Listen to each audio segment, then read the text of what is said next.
पे भाषण देना रहता है। तो इसलिए साथियों, आज मैं एक संदेश लेके आपके बीच में आया हूं कि साथियों, माता बहन, इस संसार में अगर आपको सर उठा के जीना है, मान सम्मान अधिकार के साथ जीना है, तो आपको दो काम करना पड़ेगा। एक काम, एक रोटी कम खाइए, लेकिन अपने बच्चों को पढ़ाइए लिखाइए। आप अपनी हर जरूरत को कम कर दीजिए, लेकिन बच्चे को पढ़ाइए लिखाइए। आप अगर कोठे के घर में नहीं है तो सही है, आप झोपड़ी में रहिए, लेकिन अपने बच्चे को पढ़ा लिखा के काबिल बनाइए। जिस रोज वो बच्चा पढ़ लिख लेगा तो महल बना देगा आपके लिए, और जब उसके बाद वो कभी पीछे मुड़ के नहीं देगा। इसलिए जरूरी है, एक इंसान की जिंदगी में पढ़ाई लिखाई इतना ज्यादा जरूरी है कि एक मान लीजिए कि एक व्यक्ति की जिंदगी में आंख का जितना महत्व है, आंख एक व्यक्ति को जितना जरूरी है, उतना ही उससे भी ज्यादा जरूरी है एक व्यक्ति की जिंदगी में पढ़ाई लिखाई, एजुकेशन। आज मान लीजिए आपके पास दो आंख है और आपके पास कुछ पेपर पे लिखा हुआ है, आप पढ़े लिखे नहीं हैं तो आप पढ़ नहीं सकते हैं, और जब पढ़ नहीं सकते हैं तो ये मान लीजिए ये आंख कोई काम का नहीं है। तो इसलिए इस संसार में अगर सर उठा के जीना है तो पढ़ाई लिखाई सबसे ज्यादा जरूरी है। जब तक समाज पढ़ेगा लिखेगा नहीं, तब तक आगे नहीं बढ़ेगा। और दूसरा, अपने अधिकार के लिए संघर्ष कीजिए, लड़ाई लड़िए। जब तक आप अपने अधिकार के लिए संघर्ष नहीं कीजिएगा, तब तक आपका समाज या आप आगे नहीं बढ़ेंगे। इसलिए साथियों, ये देश को आजादी दिलाने के लिए पौने 200 साल हमारे पूर्वज लड़ाई लड़े अंग्रेज से, तब जाके देश आजाद हुआ। और हमारे पूर्वज का एक ही संकल्प था, एक ही सपना था कि देश आजाद होगा और इस आजाद भारत में हमारे पीढ़ी सर उठा के जिएंगे। लेकिन हमारे पूर्वज लाखों की संख्या में शहीद हुए, जैसे अमर शहीद जुबा सहनी जी, ऐसे लाखों, निशान का बेटा, दलित का बेटा, पिछड़ा का बेटा शहीद हुआ, देश आजाद हुआ। लेकिन देश में उन्हीं लोगों का कब्जा हो गया जो लोग अंग्रेज का गुलामी करता था, जो लोग लड़ाई लड़ा, जो शहीद हुआ, उसका बेटा, उसके आने वाला पीढ़ी आज भी गुलाम बना हुआ है, और उसका मालिक जो है, जो अंग्रेज का गुलामी करता था, वही आज मालिक बना हुआ है साथियों। तो इसलिए आपको लड़ाई लड़ना पड़ेगा जैसे आपके पूर्वज लड़ा। बाबा साहब भीमराव अम्बेडकर ने हमें एक संविधान बना के दिया, एक लोकतंत्र बना के दिया। उस लोकतंत्र में गरीब, पिछड़ा, दलित को ऐसे अधिकार दिया। पहले राजा के घर में बच्चा जन्म लेता था तो उसको राजा बनाया जाता था, रानी के कोख से बच्चा जन्म लेता था तो उसको राजा बनाया जाता था। लेकिन बाबा साहब भीमराव अम्बेडकर ने आपके पास वोट का शक्ति दिया है। अब वोट के शक्ति पे ये है कि आपके वोट से देश का प्रधानमंत्री और राज्य का मुख्यमंत्री आपके वोट से बनता है। सिर्फ जरूरी है उस वोट को सही से इस्तेमाल करने का साथियों। अब गरीब का बेटा, एक मछुआरा का बेटा, एक दलित का बेटा भी अपने वोट के दम पर राज्य का मुख्यमंत्री और देश का प्रधानमंत्री बन सकता है साथियों।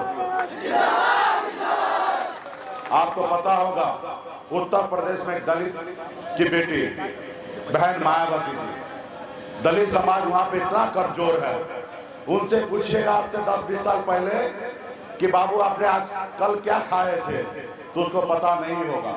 बोलेगा कल क्या खाओगे, उनको नहीं पता था। लेकिन उनसे ये पूछोगे कि 5 साल पहले आपने किसको वोट दिया, तो बताएंगे कि हम हाथी पे गिराएं।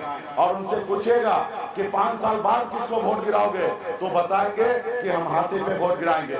ऐसे समाज जो 4 दिन का ज्ञान नहीं रख सकता, ऐसे समाज ने अपने एक बहन मायावती दलित की बेटी को 4-4 बार मुख्यमंत्री बनाया साथियों, 4-4 बार मुख्यमंत्री बनाया। और देखिए कितना समाज में सुधार आया, कितना कल्याण हुआ वहां पे। तो इसलिए साथियों, अपने वोट बैंक को समझना पड़ेगा, अपने अधिकार के लिए समझना पड़ेगा। आज बंगाल में निषाद को एससी का आरक्षण है, दिल्ली में एससी का आरक्षण है, लेकिन बिहार में हमें ओबीसी में रखा गया। अगर काश 30-40 साल पहले समाज में वीर योद्धा निषाद का बेटा जन्म लेते और मजबूती से लड़ाई लड़ते, जैसे आज आप और हम मिलकर लड़ाई लड़ रहे हैं, अगर 30-40 साल पहले लड़ाई लड़ा जाता तो निषाद समाज को आरक्षण मिल गया होता एससी का, और एससी का आरक्षण मिल गया होता तो आज आपको कितना लाभ मिलता मालूम है? आज यूपी, बिहार, झारखंड में चले जाइए, 3 राज्य में 137 जिला है और 137 जिला में एक भी निषाद का बेटा कलेक्टर नहीं है। तो अगर आपका आरक्षण मिल गया होता तो दर्जनों निषाद का बेटा आज कलेक्टर होता, एसपी होता, दरोगा होता, बीडीओ होता, सीईओ होता, शिक्षक होता, डॉक्टर होता, इंजीनियर होता। आज सब निषाद का बेटा सिर्फ मछली ही नहीं मारता, एक बड़ा से बड़ा ओहदे पे रहता, आज बहुत सारा विधायक, सांसद, मंत्री होता, लेकिन नहीं हुआ। इसलिए नहीं हुआ क्योंकि आपने अपने अधिकार को सही से लड़ाई नहीं लड़ा, आपने संघर्ष नहीं किया। अगर संघर्ष करते तो समाज में बदलाव आता, जैसे आदरणीय लालू प्रसाद यादव जी ने, मुलायम सिंह यादव जी ने, स्वर्गीय रामविलास पासवान जी ने, इन लोगों ने अपने समाज के लिए संघर्ष किया, लड़ाई लड़ा, अपना दल बनाया।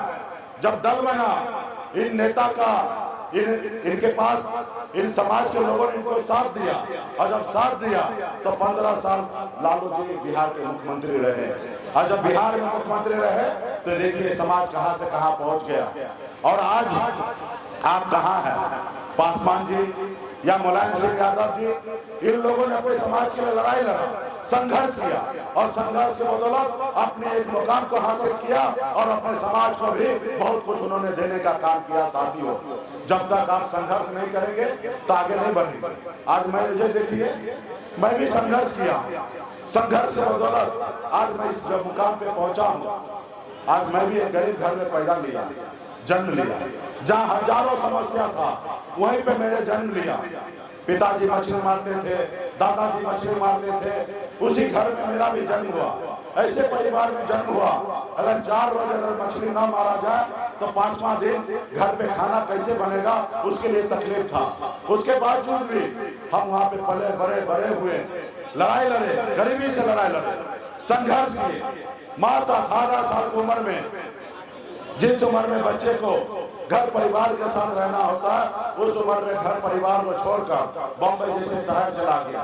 वहाँ मेहनत किया, मजदूरी किया, 900 रुपए पे नौकरी करता था, लेकिन संघर्ष के बदौलत और आप लोगों के आशीर्वाद के बदौलत बम्बई जैसे शहर में एक कामयाबी का बुलंदी को मैंने चुनने का काम किया और संघर्ष किया। उसके बाद बिहार में मैं आया, मैंने देखा लोग बड़े बड़े महलों में रह रहे हैं, बड़े बड़े गाड़ी में घूम रहे हैं, और लोग चांद पे घर बनाने के लिए सोच रहे हैं, लेकिन आज भी हमारे समाज के लिए रहने के लिए घर नहीं है, उनके घर पे रास्ते नहीं है। तो इसके लिए हमने पिछले 9 सालों से लड़ाई लड़ रहे हैं, और 9 सालों से आप लोगों का भरपूर सहयोग मिल रहा है। आज लड़ाई लड़के आज इस मुकाम तक पहुंचे हैं कि एक मल्ला निषाद का बेटा से दिल्ली की सरकार भी घबरा रहा है और दिल्ली की सरकार भी डर रहा है। और ये कैसे हुआ?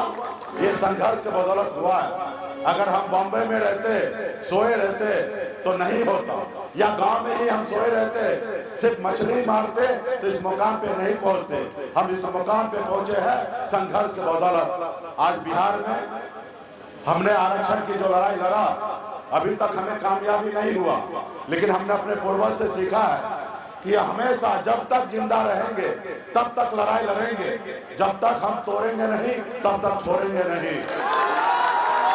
जैसे हमारे पूर्वज ने, दशरथ माझी जी ने पहाड़ को तोड़ के सांस लिया, आज हम भी जैसे हमारे पूर्वज पौने 200 साल लड़ाई लड़े अंग्रेज से, उसके बाद आजादी मिला, आज हम 9 साल से लड़ाई लड़ रहे हैं। हम लड़कर एक न एक दिन आजादी लेंगे और निषाद को आरक्षण दिलाने का काम करेंगे। साथियों, सिर्फ जरूरी है संघर्ष करने का। आज संघर्ष किया, बिहार में हमने आरक्षण तो नहीं दिला पाया, लेकिन अपने बिहार में निषाद समाज की पहचान दिला दिया। आज बिहार में मुजफ्फरपुर में तो निषाद समाज पहले से बहुत जागरूक है। बिहार में मुजफ्फरपुर में निषाद का चर्चा हुआ भी करता था, लेकिन बिहार के और यूपी में या झारखंड में निषाद के लोगों को चर्चा नहीं होता था, कोई जानता नहीं था, कोई पहचानता नहीं था।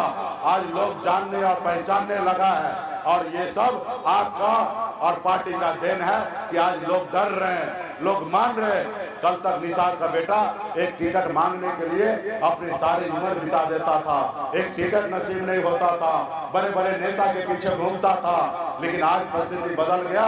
आज निषाद का बेटा टिकट मांग नहीं रहा है, टिकट बांटने का काम कर रहा है। ये हमारी पहचान है साथियों। 2020 में आपने देखा कि आप लोगों के सहयोग से हमने 4 विधायक बनाया, और 4 विधायक जब बना तो बिहार सरकार का चाबी मेरे पॉकेट में था, मेरे पास था। अगर हम उस समय में समर्थन नहीं देते तो बिहार का मुख्यमंत्री नीतीश कुमार जी बिहार का मुख्यमंत्री नहीं बनते। हमारे दम पर, हमारे सहयोग से एक निषाद का बेटा ने सहयोग से बिहार का मुख्यमंत्री बनने का काम किया, नीतीश कुमार। ये हमारी पहचान है साथियों। इसलिए साथियों, हम सभी को संघर्ष करेंगे। हम अपने दम पर मंत्री बने, किसी के मेहरबानी पे हम मंत्री नहीं बने, और अपने समाज के हक अधिकार के लिए हम लड़ाई लड़ रहे थे निरंतर। लेकिन उन लोगों को देखा कि सोया हुआ शेर है निषाद। ये अगर जग गया, जब मुकेश सहनी कुछ नहीं था तो बॉम्बे से बिहार आके और अपने दम पर मंत्री बन गया और 4 विधायक बना लिया और अपने समाज को जगा लिया। और ये समाज सोया हुआ शेर है, और संपूर्ण अगर जग जाएगा, जैसे लालू प्रसाद यादव जी अकेले अपने दम पर बिहार में सरकार बनाए, 15 साल मुख्यमंत्री रहे, उसी तरीके से ये समाज अगर जग जाएगा तो निषाद समाज अपने दम पर बिहार में मुख्यमंत्री निषाद का बेटा को बना देगा। उनको ये एहसास हो गया। फिर उन्होंने एक रणनीति बनाया, और रणनीति ने क्या किया? आपके विधायक को खरीद लिया, आपको सरकार से बाहर कर दिया। जिस सरकार को आपने बनाया था और आपके मंत्री से बाहर कर दिया, और उसके हिसाब से वो आपको खत्म कर दिया। लेकिन जिसको लाखों करोड़ों निषाद का बेटा, माता बहन, गार्जियन का दुआ होगा, उसको दुनिया का कोई ताकत खत्म नहीं कर सकता, कोई ताकत नहीं खत्म कर सकता। फिर हमने लड़ाई लड़ा, और मुजफ्फरपुर की धरती को सलाम करता हूँ कि आप लोगों ने एक निषाद का बेटा को, एक लोगों ने सोचा कि इसको मार के खत्म कर देते हैं, लेकिन आपने अपने आशीर्वाद देकर निषाद का बेटा को आपने जिंदा करने का काम किया, और बोछा में आपने करके दिखाया। एक तरफ भाजपा का गठबंधन एनडीए 5 दल मिलकर 45,000 वोट लाया, और एक निषाद मल्ला का बेटा अपना दल पे 30,000 वोट अकेले दम पे लाके दिखा दिया।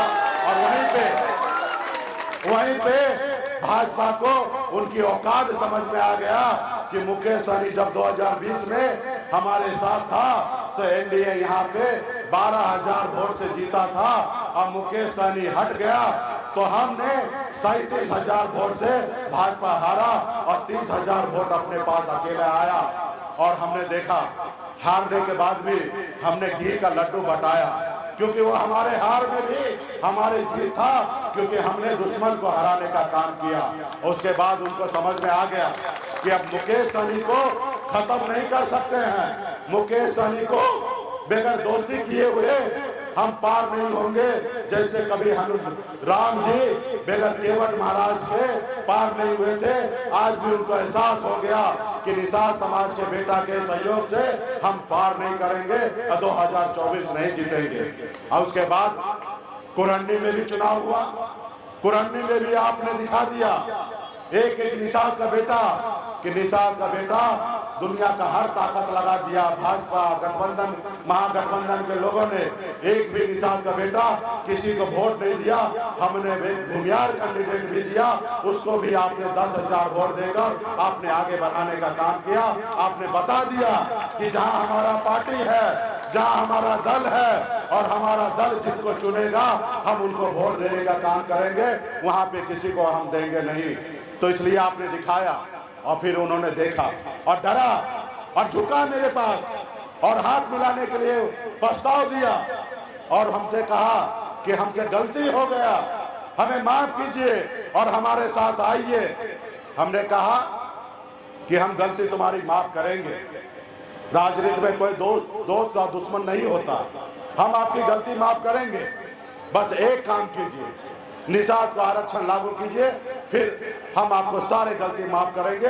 आप हमसे प्राण भी मांगिएगा तो हम प्राण भी देने के लिए तैयार है। निषाद को आरक्षण लागू कीजिए। और निषाद का आरक्षण लागू नहीं कीजिएगा तब तक कोई समझौता नहीं होगा। तो एक समय था, हम भी चुपचाप समय निकाल रहे थे। क्या होता है, जब लड़ाई लड़ना है ना तो तैयारी करके लड़ना होता है। अगर किसी के ऊपर निशाना लगाना है तो पहले एम लगाना पड़ता है और समय लेकर फिर निशाना को दागना पड़ता है। भाजपा वाला हमसे बात किया और वो हमें सुरक्षा कर दिया, वाई प्लस सुरक्षा कर दिया। अब बिहार को और देश के सभी लोगों को लगा मुकेश सहनी भाजपा के गोद में चला गया। अब भाजपा को भी लगा कि मुकेश सहनी को एक लॉलीपॉप दे दिए, अब मुकेश सहनी हमारा हो गया। अरे मुकेश सहनी ये सुरक्षा के पीछे भागने वाला है। मुकेश सहनी जिनके पीछे लाखों दीवाना है, निषाद का बेटा अंगरक्षक बनने के लिए तैयार है, उनको दुनिया का किसी से डरने की आवश्यकता नहीं है। और जब मैंने लोगों को लगा कि मुकेश सहनी गुमराह हो गया, अरे भैया हम समय का इंतजार कर रहे थे। लोहा जब गर्म होता है ना तब उसको पीटिएगा ना तब वो आकार लेगा, और लोहा ठंडा रहेगा ना तो कुछ नहीं कीजिएगा कर पाइएगा। तो हम समय का इंतजार कर रहे थे और अभी समय आ चुका है। सर पे कफन बांध करके निकल चुका हूँ कि आरक्षण नहीं तो गठबंधन नहीं, और गठबंधन नहीं तो वोट नहीं, और वोट नहीं तो दिल्ली की सरकार नहीं। वो हमको कहते हैं लड़ लीजिए मुजफ्फरपुर से। अरे हमें सांसद नहीं बनना है, हमें मुख्यमंत्री नहीं बनना है, हमें हमारे अपने समाज को आरक्षण दिलाना है, उसके अलावा कुछ भी समझौता नहीं होगा। तो इसलिए साथियों संघर्ष करना पड़ेगा, उसके लिए लड़ाई लड़ना पड़ेगा। आज आप देखिए भाजपा वाले ने जब उसकी बात नहीं माने तो उन्होंने क्या किया, इसी समाज को तोड़ने के लिए एक नेता को पैदा कर दिया। तो क्या ये निषाद समाज टूटने वाला है? तो ये भाजपा वाले को बताना पड़ेगा कि ये समाज अब टूटने वाला नहीं है और ना ही बिखरने वाला है। ये 2023 का निषाद है जो अपने बच्चे का भविष्य के लिए संघर्ष करने के लिए तैयार है, लड़ाई लड़ने के लिए तैयार है। साथियों तो क्या आप लोग लड़ाई लड़ने के लिए तैयार है ना? ये आवाज दिल्ली पहुंचेगा, दिल्ली पहुंचाना है ना भाई मोदी जी को। और मोदी जी कैसे देखेंगे कि निषाद का बेटा जग चुका है। आज यूपी बिहार झारखंड में निषाद के बेटा के पास वही शक्ति पावर है जैसे हनुमान जी के पास था। 7 समुंदर पार कर सकता था लेकिन उनको नहीं पता था। लेकिन जब याद दिलाया गया कि हे प्रभु आप 7 समुंदर पार कर सकते हैं, जब हनुमान जी को याद आया तो 7 समुंदर पार करके लंका को जलाने का काम किया। आज निषाद के पास वही शक्ति है कि हम जिनके साथ रहेंगे वो 60 लोकसभा सीट जीतेंगे और जिनके साथ नहीं रहेंगे वो 60 लोकसभा सीट हारेंगे। ये हमारी पहचान है, ये हमारी ताकत है। साथियों हम क्या होगा, हम लड़ेंगे, गिरेंगे। क्या हुआ, बोछा में हार गए, कुरंडी में हार गए, हम खत्म थोड़े हो गए। हम लड़े, गिरे, फिर उठेंगे, फिर लड़ेंगे, गिरेंगे, फिर उठेंगे और एक न एक दिन हार भी शर्मिंदा होगा और एक न एक दिन निषाद का बेटा आगे बढ़ेगा। आज लोगों को लगता है कि हम निषाद का बेटा को जाल में फंसा लेंगे। अरे भाई पहले वाला जमाना गया, ये 2023 वाला निषाद का बेटा है।